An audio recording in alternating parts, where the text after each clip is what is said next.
નમસ્કાર વિદ્યાર્થી મિત્રો, આપણે અગાઉના વિડિયો લેક્ચરની અંદર આપણું છઠ્ઠું પ્રકરણ સુબહની સમજૂતી આપણે સંપૂર્ણ રીતે પૂરી કરી. તો હવે પછી આજના વિડિયો લેક્ચરની અંદર વિદ્યાર્થી મિત્રો આપણે આપણું જે છઠ્ઠું ચેપ્ટર છે એની અંદર અભ્યાસ અને સ્વાધ્યાયની અંદરના જે આપણને પ્રશ્નો આપેલા છે એ અભ્યાસ અને સ્વાધ્યાયના પ્રશ્નોની આજે આપણે ચર્ચા કરવા જઈ રહ્યા છીએ.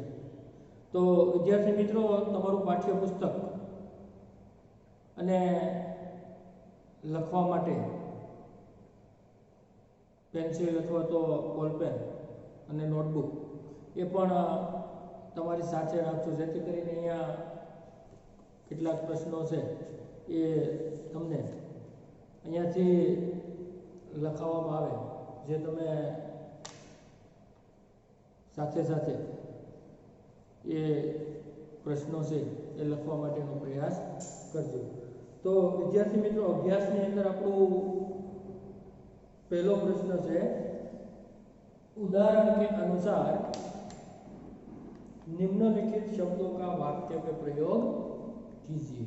पाठ्य पुस्तकની અંદર આપણા પેજ નંબર 39 ઉપર આપણને એક ઉદાહરણ આપવામાં આવ્યું છે, જેમાં મંડરાના આવો શબ્દ છે. તો એ મંડરાના શબ્દનું ઉદાહરણ આપ્યું છે કે આકાશ में काले काले बादल મંડરાને લગે. તો એવી રીતે આપણને 5 શબ્દો અહીં આપવામાં આવ્યા છે, અને એ શબ્દોને આધારે આપણે આપણી જાતે એ વાક્યો છે એ બનાવવાના છે. તો આપણે અહીંયા વાક્યો બનાવીએ છીએ, અને એ વાક્યો તમે પણ સાથે સાથે એ જોતા જજો, અને જ્યાં જરૂર જણાય ત્યાં લખવા માટેનો પણ પ્રયાસ કરજો. છતાં પણ તમને આ વિડિયો લેક્ચરના અંતે જે સ્ટડી મટીરિયલ્સ આપવામાં એની અંદર આ સ્વાધ્યાય અને અભ્યાસના પ્રશ્નો તો હશે જ, એટલે એમાંથી પણ તમે એ લખી શકશો. પરંતુ અહીંયા આપણે બોર્ડ ઉપર ધ્યાનથી અને સમજતા જાજો, તો ફરી તમે લખશો તો એ બધા જ પ્રશ્નોના જવાબ તમને સ્પષ્ટ રીતે એ સરળતાથી યાદ રહી જશે. તો આપણે અહીંયા અભ્યાસની અંદર આપણો જે પહેલો પ્રશ્ન છે, પ્રશ્ન નંબર 1, એમાં આપણને सूचना આપેલી છે, वाक्य में प्रयोग कीजिए. उदाहरण के अनुसार वाक्य में प्रयोग कीजिए. उदाहरण के अनुसार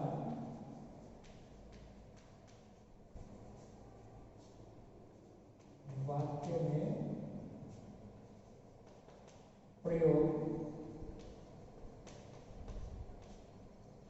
कीजिए. હવે તમારા પાઠ્યપુસ્તકની અંદર એક ઉદાહરણ છે, આપણને આપવામાં આવ્યું છે, મંડરાના આકાશ में काले काले बादल મંડરાને લગે. અહીંયા હવે આપણને બીજો શબ્દ, આપણને શબ્દ પહેલો એવો આપ્યો છે કે બાધા. જેવી રીતે ઉદાહરણની અંદર મંડરાના શબ્દ છે એનું મંડરાને શબ્દ બનાવ્યો, એટલે કે એક વચનનું બહુવચનની અંદર ફેરફાર કર્યો. તો અહીંયા આપણે બાધા શબ્દ છે, તો બાધા શબ્દને વાક્ય પ્રયોગ કરીએ ત્યારે એનો પણ આપણે એ શબ્દની અંદર એક વચનનું બહુવચન કરવાનો પ્રયાસ કરીએ, જેથી કરીને આપણે એવું વાક્ય બનાવીએ કે हमारे रास्ते में कई बाधाएं आती है. हमारे रास्ते में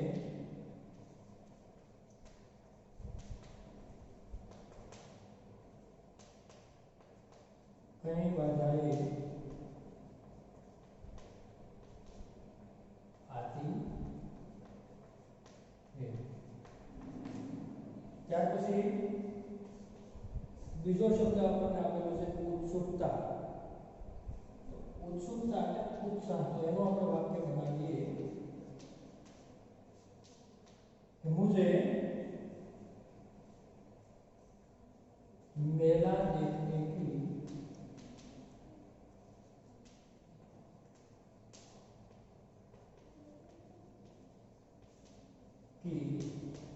बड़ी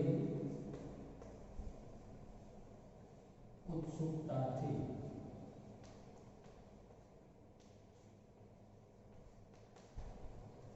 ત્યાર પછી આપણને ત્રીજો શબ્દ એવો આપેલો છે દ્રઢતા।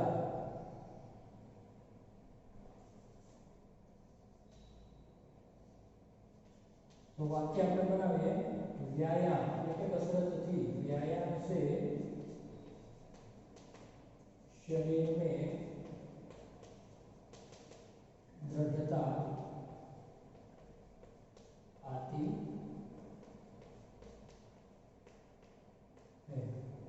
ત્યાર પછી ચોથો શબ્દ આપણને આપેલો છે બુઝુર્ગ। બુઝુર્ગ એટલે આપણે સમજે ને વડીલ, એ બુઝુર્ગ। પણ આપણે બહુવચનની અંદર બુઝુર્ગ શું કરશું? બુઝુર્ગો એવો શબ્દ પ્રયોગ કરશું। એટલે આપણે હમે बुजुर्गों का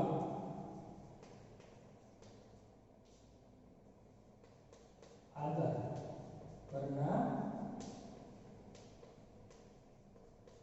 चाहिए। हमें बुजुर्गों का आदर करना चाहिए। અને પાંચમો છેલ્લો અંતિમ શબ્દ છે વ્યસ્ત। व्यस्त એટલે કામમાં વ્યસ્ત એમ। આપણે લખીએ સુબહ હોતે ही सुबह होते ही सब अपने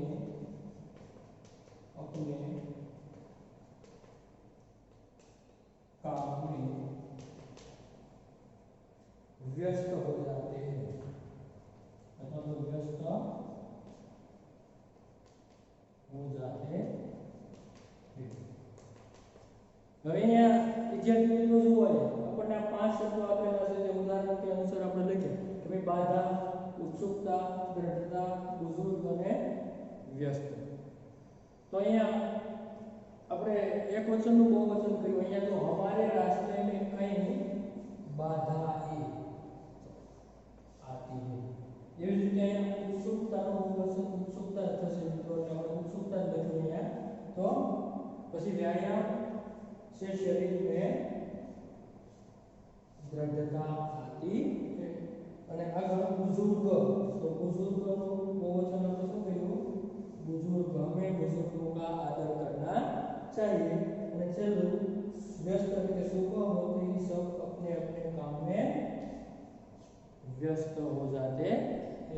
તો આ રીતે વિદ્યાર્થી મિત્રો આપણે પણ આપણી રીતે વાક્ય છે એ બનાવી શકીએ છીએ અને એના આધારે એ વાક્ય પ્રયોગ કરતા શીખી શકીએ છીએ। તો એવી જ રીતે આપણો પ્રશ્ન નંબર બીજો હશે। તો વિદ્યાર્થી મિત્રો કેટલાક પ્રશ્નો આપણે લખશું, કેટલાક પ્રશ્નોની આપણે મૌલિક ચર્ચા કરશું, જેથી કરીને તમને સ્ટડી મટીરિયલમાં એ પ્રશ્નો મળવાના છે, પરંતુ આપણે એને એક વખત ધ્યાનથી એ વિડિયો લેક્ચરની અંદર સાંભળશું તો આપણે એને એક વખત લખ્યા પછી એને સરળતાથી યાદ રાખી શકશું। प्रश्न नंबर 2 હશે પ્રશ્નો કે ઉત્તર દીजिए જે આપણા પાઠની અંદર આપણે શીખી ગયા છે, ભણી ગયા છે, એમાંથી જે પ્રશ્નો છે આપવામાં આવેલા છે કે ભાઈ दीदी आपको यह धमाकेदार धक्का मुझे हमेशा याद रहेगा। गोलू ने रेशमा को ऐसा क्यों कहा? तो आप कह सकते हैं कि भाई क्योंकि दीदी आपका यह धमाकेदार धक्का मुझे हमेशा याद रहेगा, ऐसा गोलू ने कहा कि उस धक्के के कारण वह पटाखे से जलने से बच गया था। कि भाई ये धक्काने कारणे ते फटाकडाना फूटवाथी ये बळवाथी अथवा तो एनाथी दाजवाथी ये बची गयो। तो આપણે એવું કહી શકીએ ટૂંકમાં કે क्योंकि उस पटाखे के धमाके से ही वह जलने से बच गया था। પછી બીજો પ્રશ્ન આપણને એવો આપ્યો રેશમા की शारीरिक कमी उसके इरादों में बाधा नहीं बनी। समझाइए कि રેશમા જે એની શારીરિક કમી એટલે કે રેશમા છે પોલિયોગ્રસ્ત હતી, તો એની એ શરીરની જે ખામી છે એ કમી છે એમના ઈરાદો એટલે એના સંકલ્પોની અંદર એની દ્રઢ હિંમતની અંદર ક્યાંય પણ એ અવરોધરૂપ અથવા તો બાધારૂપ બને નહીં। તો એના માટે આપણે કહી શકીએ કે भाई रेशमा की शारीरिक कमी उसके इरादों में कभी बाधारूप नहीं बनी, क्योंकि इस शारीरिक कमी से उसकी हिम्मत में कभी भी कमी नहीं आई।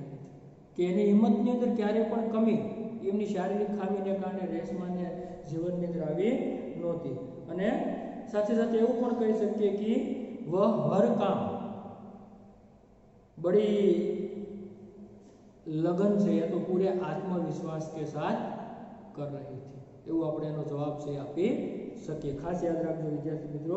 ત્યાર પછી પ્રશ્ન નંબર 2 બ આપણને આપેલો છે, यदि आपकी कक्षा में रेशमा की तरह कोई बच्चा दाखिला ले तो आप क्या करें।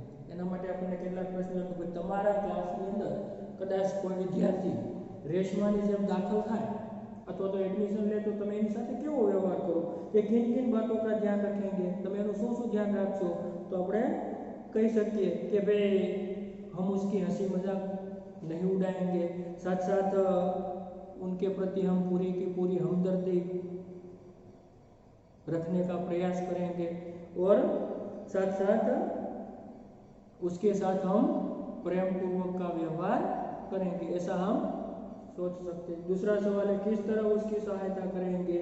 तो આપણે શું કહી શકીએ કે ભાઈ हम ऐसे विद्यार्थी की खेलकूद तथा अन्य प्रवृत्ति जो स्कूल में होती है उसमें अपने विकलांग सहपाठी का अवश्य उसमें शामिल करने का प्रयास करूंगा और मैं उसी तरह उसकी उपेक्षा नहीं करूंगा, यानी कि उसके साथ मैं प्रेम पूर्वक का व्यवहार करूंगा। तीसरा सवाल, विद्यालय में क्या परिवर्तन करना चाहिए। तो हम कह सकते हैं, मैं आचार्य से निवेदन करूंगा कि शाला में जो ऐसे कार्यक्रमों का आयोजन करे जिनमें विकलांग विद्यार्थी भी उसमें अपनी हिस्सेदारी ले सके, यानी कि अपना भाग ले सके, ऐसा स्कूल में आयोजन करे, मैं ऐसा आचार्य को निवेदन करूंगा। और चौथा सवाल है, बाकी बच्चों को क्या सलाह देंगे कि भाई बाकी बच्चों को मैं सलाह दूंगा कि उस विकलांग बच्चे को सभी सहयोग दे और उसके साथ सभी प्रेमपूर्ण व्यवहार करे। आ रीते विद्यार्थी मित्रों તમારા મૌલિક પ્રશ્નો છે તમે એને આપી શકો છો। ત્યાર પછીનો પ્રશ્ન નંબર 3 અભ્યાસનો છેલ્લો પ્રશ્ન છે કે सोचकर बताइए दीपावली पर आपके परिवार में क्या क्या विशेष तैयारियां की जाती है। विद्यार्थी मित्रों दिवाळीનો તહેવાર હોય તો તમારા ઘરની અંદર તમારા પરિવારની અંદર શું શું તૈયારીઓ કરવામાં આવે છે, જે આ પાઠ તમે ભણ્યા એના આધારે તમારે મૌલિક તમારા વિચારો છે તમારે એમાં વ્યક્ત કરવાના, કારણ કે તમે શું તૈયારી કરો છો પરિવારની અંદર તહેવારના તહેવારની અંદર એના વિશે તમારે એ તમારી રીતે નોંધ છે એ લખવાની છે, જે મૌલિક રીતે તમારે તમારા વિચારોથી એ તમારું જ્ઞાન છે એ વધારવાનો પ્રયાસ કરવાનો।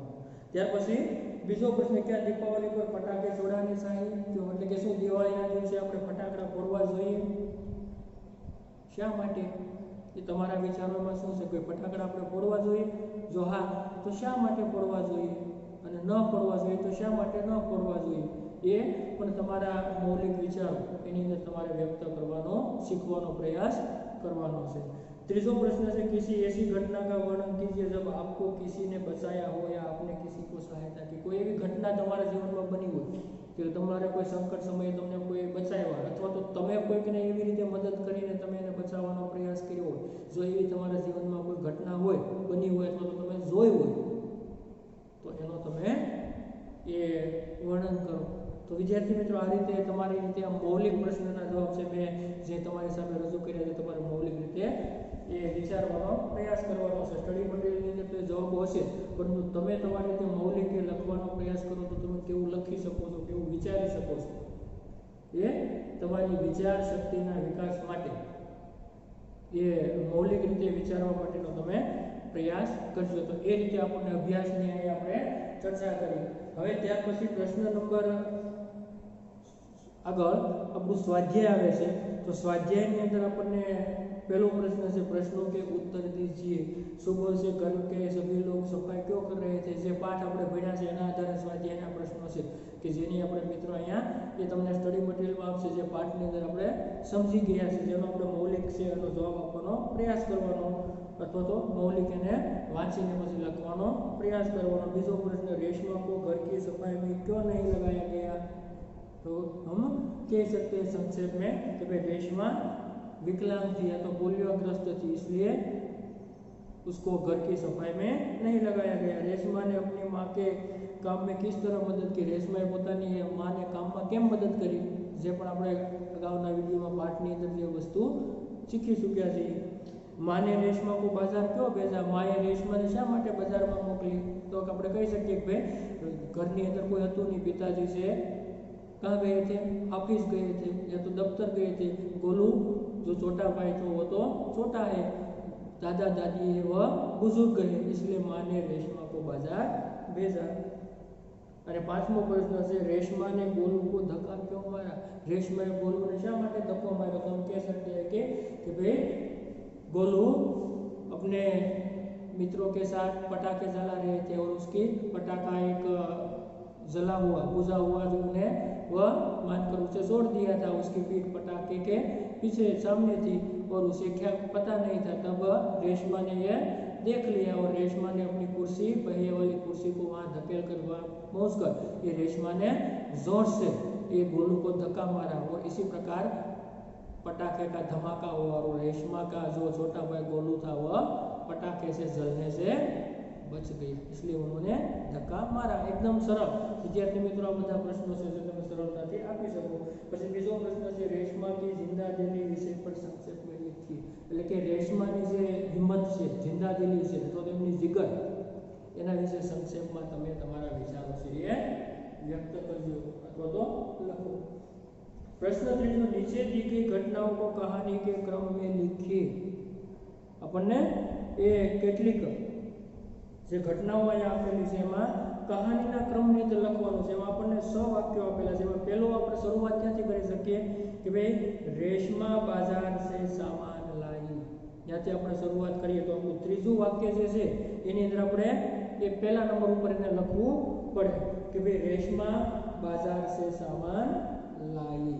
પછી આગળ बीजू वाक्य આપણે બનાવીએ એની અંદર कि भाई रेशमा का घर दियो से झिलमिल प्रकाश से जगमगाने लगा। ત્યાર પછી ત્રીજું વાક્ય આપણે બનાવી गोलू अपने दोस्तों के साथ पटाखे छुड़ाने में व्यस्त था। ये ત્રીજું વાક્ય આવશે એટલે કે પાંચમું વાક્ય છે ત્રીજું બનશે, ત્રીજું છે પહેલું, એટલે આપણે અહીંયા એ નોંધ સ્વરૂપે અહીંયા લખી લઈએ છીએ સ્વાધ્યાયની અંદર। વિદ્યાર્થી મિત્રો જે પ્રશ્ન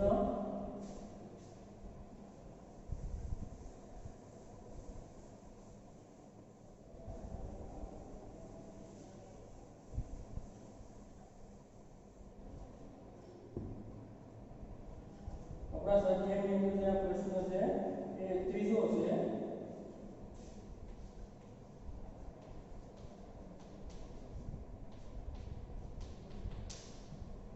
प्रश्न नंबर 3 जवाब पर सूचना આપેલી છે નીચે दी गई घटना को कहानी के क्रम में, घटनाओं को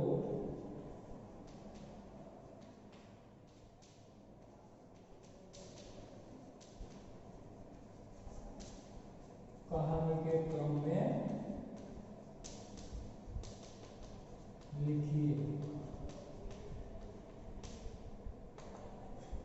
तो अपने 5 आया बराबर છે। તો પહેલું જે છે અહીંયા આપણે सबने रेशमा की पीठ थपथपाई, तो એને હવે આપણે કયું વાક્ય આવશે છેલ્લું આવશે સ।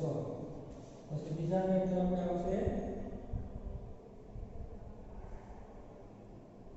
रेशमा ने, પછી બીજું છે રેશમા ने गोलू को जोर से धक्का मारा, એમાં ચોથું વાક્ય।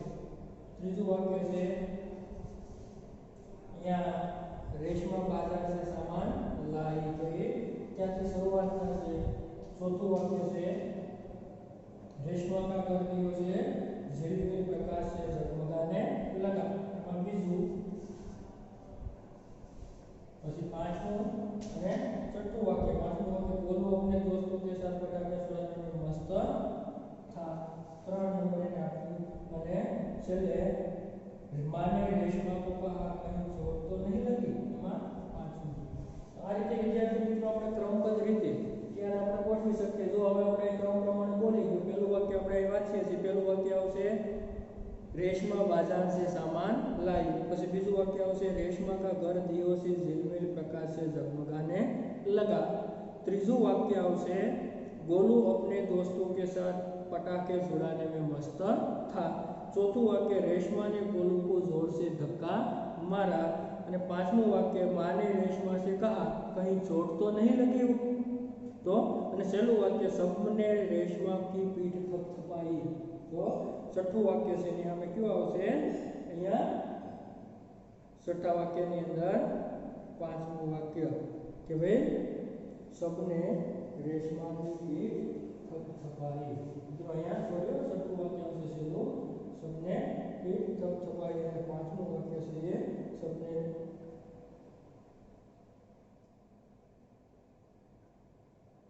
तो क्रम प्रमाणे આપણે રીતે લખી શકીએ છઠ્ઠા અને એ પાંચમું કે ભાઈ કઈ ચોર તો નહીં લઈ તો આ રીતે આ ક્રમ પ્રમાણે તમે એને યોગ્ય રીતે ગોઠવી દેજો હવે આગળ પ્રશ્ન ચોથો આપણને આપ્યો છે કે નિમ્નલિખિત મુહાવરો કે अर्थ देकर वाक्य में प्रयोग कीजिए જે આપણા પાઠ્યપુસ્તકની અંદર આપણે પાઠને જ્યારે ભણ્યા ત્યારે સમજ્યા ત્યારે સાથે સાથે આપણે પાઠની અંદર મુહાવરે છે એ લખતા ગયા હતા જેમાં ખાસ કરીને જો કે નિમ્નલિખિત मुहावरों के अर्थ देकर वाक्य में प्रयोग कीजिए आंखों का तारा होना यानी कि बहुत प्यारा होना પછી બીજું हाथ बटाना એટલે કે કામ में मदद करना અને ત્રીજું છે પીઠ થપથપાના શાબાશી દેના એ અર્થ આપણે રજૂ કરીએ છીએ પાઠની અંદર એનો વાક્ય છે એ બનાવવા માટેનો તમારે જાતે શીખવાનો પ્રયાસ કરવાનો છે તમે પણ એના આધારે વાક્ય છે અગાઉ પણ આપણે બનાવ્યા એ રીતે વાક્ય છે બનાવવાનો એ તમારે પ્રયાસ કરવાનો જેથી તમે વાક્ય છે બનાવી શકશો છતાં પણ જો એમાં ન ખ્યાલ આવે તો તમને સ્ટડી મટીરિયલ જે આવશે એની અંદર આ બધી જ વસ્તુ છે તમને વાક્ય અને એ તમામ વસ્તુ છે એની અંદર સાથે જોડેલી હશે લખેલી હશે એટલે જે તમે જોઈ અને તમારા સ્વાધ્યાયની અંદર લખી લેજો પછી પાંચમો પ્રશ્ન છે उदाहरण के अनुसार शब्द का उपयोग करके वाक्य बनाइए उदाहरण का की तो की जो उसने कहा कि वह निर्दोष है तो એની અંદર પછી मैंने नवीन की सहायता की એવી જ રીતે આપણે વાક્ય સાથે બનાવવાના છે इसलिए અને ताकि क्योंकि जबकि પછી और मैं અને मैं એ રીતે તમારે ઉદાહરણ પ્રમાણે એ વાક્ય છે એ બનાવવાના છે પ્રશ્ન નંબર 6 છે એમાં પણ જોઈએ આપણે કે ભાઈ दिए गए वाक्यों का वचन परिवर्तन कीजिए तो उदाहरण આપ્યું છે मां को मिलते ही मेरी खुशी का ठिकाना न रहा પ્રશ્न 6 એ આપણે જોઈ લઈએ અહીંયા કે ભાઈ વાક્ય તો તમે આગળ પાંચમા પ્રશ્નમાં બનાવી શકશો શબ્દ પ્રયોગ કરીને પછી એનું જે અહીંયા વચન પરિવર્તન છે શબ્દો અહીંયા વચન પરિવર્તનો તમને કરી દઉં છું એમાં તમારે ફેરફાર સામાન્ય કરવાનો ઉદાહરણ આપણને આપ્યું છે કે ખુશી તો ખુશિયા એટલે કે માં કો પ્રશ્ન નંબર 6 છે જેમાં માં કો મિલતે ही मेरी खुशी का ठिकाना न रहा मां को मिलते ही मेरी खुशी का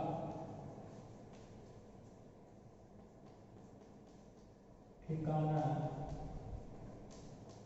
न रहा એવી રીતે આપણને અહીંયા નીચે બીજું વાક્ય બને તો ખુશી શબ્દ છે એનું આપણને એ વચન પરિવર્તન કર્યું તો ખુશી એક વચનનું છે વાક્ય શબ્દ છે તો એને આપણે બહુવચન કરવું હોય તો એ ખુશી શબ્દનું શું કરી દીધું છે ખુશિયા जो तुम्हारे पाठ्य पुस्तक में उदाहरण आपेलू है कि मां से मिलते ही हमारी खुशियों का ठिकाना न रहा बाकी कोई फेरफार नहीं खुशियों का ठिकाना न रहा यार ये रीते से मां को मिलने से तो मिलते ही मां को मिलते ही मेरी जगह पर શું ફેરફાર કર્યો हमारी એટલે કે અહીંયા આ ખુશી શબ્દ છે અને આપણે બહુવચનની અંદર એ ખુશિયા આવો શબ્દ અથવા તો ખુશીઓ આવો શબ્દનો આપણે પ્રયોગ કર્યો છે એવા આપણને અહીંયા શબ્દો આપેલા છે તો પેલું કે ऐसी कई घटना એ मेरे साथ घटी है तो આપણે શું કરવું પડે અહીંયા घटना ए शब्द છે એ બહુવચનનો આપેલો શબ્દ છે ઘટના એ તો આપણે એનો શું કરી નાખશું ઘટના એ બહુવચન થઈ ગયું વાક્ય એનું જ એમાં કોઈ ફેરફાર થશે નહીં પછી परिचारिका ने मरीज की अच्छी तरह से देखभाल की तो मरीज शब्द છે એ એક વચન શબ્દ છે પણ આપણે એક કરતા બહુવચન કરવું તો આપણે મરીજનું શું કરશું મરીઝ એટલે એક દર્દી, પણ મરીઝો એટલે કે એક કરતાં વધારે બીમાર માણસ હોય, દર્દી હોય, ત્યારે આપણે એને મરીઝો આવું કહેશું. પછી ત્રીજું છે रात में मैंने सुंदर सपना देखा. मैंने એટલે એક વચન, मैंने એટલે મેં પોતાએ, પણ મેં કરતા આપણે વધારે, એક કરતા વધારે બહુવચન કરો તો मैंने નું બહુવચન શું થશે? हमने. એટલે કે हमने એટલે એક જ નહીં પણ એક કરતા વધારે વ્યક્તિનો આપણને એમાં બોધ થાય છે. છેલ્લું भूकंप का झटका आया फिर भी मैं नहीं घबराया. तो झटका एक वचन છે પણ એક કરતા વધારે, झटका એવા આપણે શું કહીએ? झटके. તો અહીંયા આ ચોથું છે એ झटका શબ્દ છે એ બહુવચન છે અને આપણે શું કહીશું? झटके.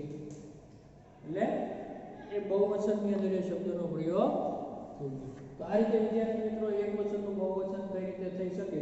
ઘટના એ બહુવચન છે તો એક વચન ઘટના, પછી મરીઝ એક વચન છે તો બહુવચન મરીઝો, મેને એક વચન છે તો બહુવચનમાં આપણે હમને, અને છેલ્લું ઝટકા એ એક વચનનો શબ્દ છે અને આપણે બહુવચનનો શબ્દ બનાવવો હોય તો આપણે શું લખી શકીએ? ઝટકે. તો એ રીતે આપણો આ છઠ્ઠો પ્રશ્ન છે એને આપણે અહીંયા સમજ્યા. હવે ત્યાર પછી પ્રશ્ન છઠ્ઠો બ છે. આ આપણે પ્રશ્ન 6 આની ચર્ચા કરી અને બનો પ્રશ્ન છે એની અંદર આપણને એવી સૂચના નીચે दिए गए शब्दों को चित्र में शब्द के क्रमानुसार लिखिए. શબ્દકોશના ક્રમમાં જે અગાઉ આપણે વિદ્યાર્થી મિત્રો શીખી ગયા છે, જેની અંદર પેજ નંબર 41 ઉપર આપણને એક ટ્રેનનું ચિત્ર આપવામાં આવ્યું છે. ટ્રેનની અંદર એક એન્જિન છે, એન્જિનની અંદર એક બાળક એ ડ્રાઈવર તરીકે બેઠો છે અને એની પાછળ લગભગ એ 8 કે 9 જેટલા ડબ્બાઓ છે અને એ ડબ્બાની અંદર આપણને શબ્દો એક પછી એક જો અહીંયા આપેલા છે: મહેનત, ભૂકંપ, સુંદર, મરીઝ, શ્રેષ્ઠ, નિર્દોષ, તુફાન, અંગૂર અને આકાશ. આ શબ્દોને આપણે શબ્દકોશના ક્રમની અંદર એ ગોઠવીને લખવાના છે. જે તમારી પાઠ્યપુસ્તકની અંદર તમે પેન્સિલથી વિદ્યાર્થી મિત્રો લખી શકો છો. જો અહીંયા આપણે એને ક્રમ પ્રમાણે લખીએ છીએ તો ધ્યાનથી તમે એને સમજવાનો પ્રયાસ કરજો. બરાબર? જે અહીંયા આપણને કેટલાક શબ્દો છે, 9 શબ્દો છે, જે બધા શબ્દોને આપણે અહીંયા શબ્દકોશના ક્રમની અંદર લખતા શીખવાના છે. તો એ શબ્દકોશના ક્રમની અંદર આપણને કુલ પ્રશ્ન નંબર 6 બ છે.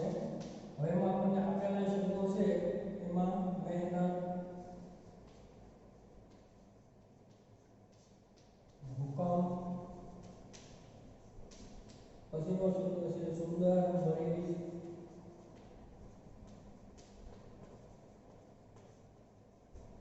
પછી શ્રેષ્ઠ, પછી શબ્દ છે નિર્દોષ,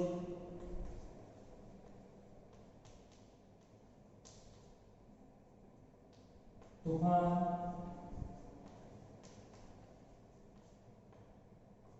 ત્યાર પછી અંગૂર અને આકાશ.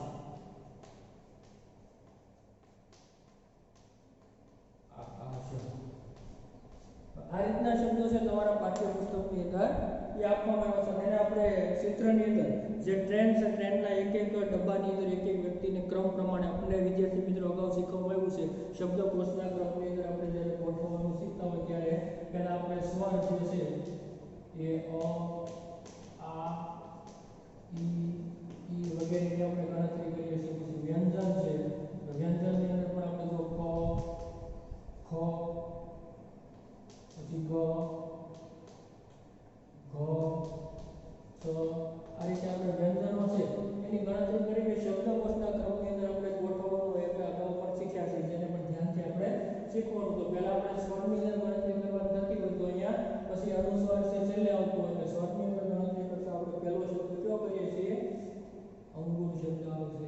જો હવે આપણે પુસ્તકની અંદર આપણે લખવું છે તો પહેલો શબ્દ અંગૂર, પછી બીજો શબ્દ આપણે કયો મૂકી શકીએ? એની બાજુમાં છે આકાશ, કારણ કે બંને સ્વર છે એ પહેલા આવશે વ્યંજન છે પછી આપણે ગણતરીમાં લેવા પડે ત્યાર પછી હવે સ્વર વાળા શબ્દો પૂરા છે હવે આપણે વ્યંજન વાળા શબ્દો જોઈએ તો સૌથી પહેલો શબ્દ કયો આવે છે ધ્યાનમાં રાખવાનો ભ સ મ તો અહીંયા ત શબ્દ પહેલો આવશે તુફાન ખાસ ધ્યાન રાખવાનું શબ્દ છે આપો તમે કકો બોલો ક ખ ગ છ છ જ જ દ જે શબ્દ આવતો છે તો અહીંયા ત પહેલા આવશે તો આપણે તુફાન લખી શકીએ ત્યાર પછીના શબ્દોની અંદર ત પછી આપણને ન શબ્દ આવશે તો નિર્દોષ લખાય ત્યાર પછી આગળ આપણે કકો બોલતા જશું તો તમને ખ્યાલ આવતો હશે ન પછી પ પછી ફ ક અને પછી ભ શબ્દ આવશે તો ભૂકંપ પછી આગળ આપણે બોલતા જશું તો ભ પછી મ આવે તો મ વાળો શબ્દ આપણે કયો લખશું મરીઝ અને પછી મહેનત લખી શકાય શું કામ કારણ કે મને એકમાત્ર છે એટલે એ સ્વર થઈ ગયો ઈ આ ઉ ને એ એટલે મરીઝ ની અંદર મહેનત કારણ ને તો તમને એવો પ્રશ્ન થાય કે આમાં મળશે ને એ મળશે તો આ મ કેમ પહેલા વ્યંજનની ગણતરી પછી મને એકમાત્ર મે એટલે વ્યંજન સ્વર થઈ ગયો એટલે મહેનત એ શબ્દ આપણે પછી લખી અને છેલ્લે શ્રેષ્ઠ અને સુંદર આવે શબ્દો આપણી પાસે બધા શ્રેષ્ઠ અને સુંદર તો આ રીતે શબ્દકોશના ક્રમની અંદર શબ્દોને છે આપણે વિદ્યાર્થી મિત્રો ગોઠવી શકીએ છીએ તો અહીંયા આપણું આ જે છઠ્ઠું ચેપ્ટર છે એ છઠ્ઠા ચેપ્ટરને આપણે અભ્યાસ અને સ્વાધ્યાયના પ્રશ્નો છે અહીંયા સમજવાનો પ્રયાસ આ વિડિયો લેક્ચરની અંદર કર્યો છે કેટલાક શબ્દો અહીંયા જરૂર હતા મેં બોર્ડ ઉપર લખ્યા અને કેટલાક મૌલિક ચર્ચા કરી અને કેટલાક શબ્દો એવા છે જે તમારી જાતે જ મૌલિક રીતે તમારે એ વિચારીને એ પ્રશ્નોના જવાબ તમારી જાતે એ મેળવવાનો પ્રયાસ કરવાનો છે પરંતુ હવે તમને આ પાઠ અહીંયા આપણે સંપૂર્ણ પૂર્ણ કર્યો છે એટલે આ વિડિયો લેક્ચરની સાથે તમને હિન્દીનું છઠ્ઠા ચેપ્ટરનું સ્ટડી મટીરિયલ્સ છે એ પણ સાથે મોકલવામાં આવશે જેમાંથી આપણું અભ્યાસ સ્વાધ્યાય એ દરેક વસ્તુના તમામ પ્રશ્નો એ સ્ટડી મટીરિયલ્સની અંદર હશે જેમાંથી અભ્યાસના અને સ્વાધ્યાયના જે પ્રશ્નો છે એના જે જવાબો છે એ તમે તમારી પાઠ્ય બુકની અંદર વ્યવસ્થિત રીતે સરસ મજાના અક્ષરથી એની અંદર લખી લેજો અને આને પણ ધ્યાનથી સમજો એટલે એક વખતે સમજ્યા પછી તમે એક વખતે લખશો આખું એટલે સંપૂર્ણ આખા પાઠના તમામ પ્રશ્નોના જવાબ તમને વ્યવસ્થિત રીતે યાદ રહી જશે તો અહીંયા આપણું આ છઠ્ઠું ચેપ્ટર અને આ વિડિયો લેક્ચરને આપણે પૂર્ણ કરીએ છીએ હવે પછીના વિડિયો લેક્ચરની અંદર આપણે આ જ પાઠની અંદર ભાષા સજ્જતાની અંદર આપણને એક નાનકડો વ્યાકરણનો ટોપિક છે વિશેષણ છે એનો આપણે અભ્યાસ આના પછીના વિડિયો લેક્ચરની અંદર એક નાનો ટૂંકો લેક્ચર થશે જે વિશેષણનો 15-20 મિનિટની અંદર આપણે એને એક ટોપિકને શીખીશું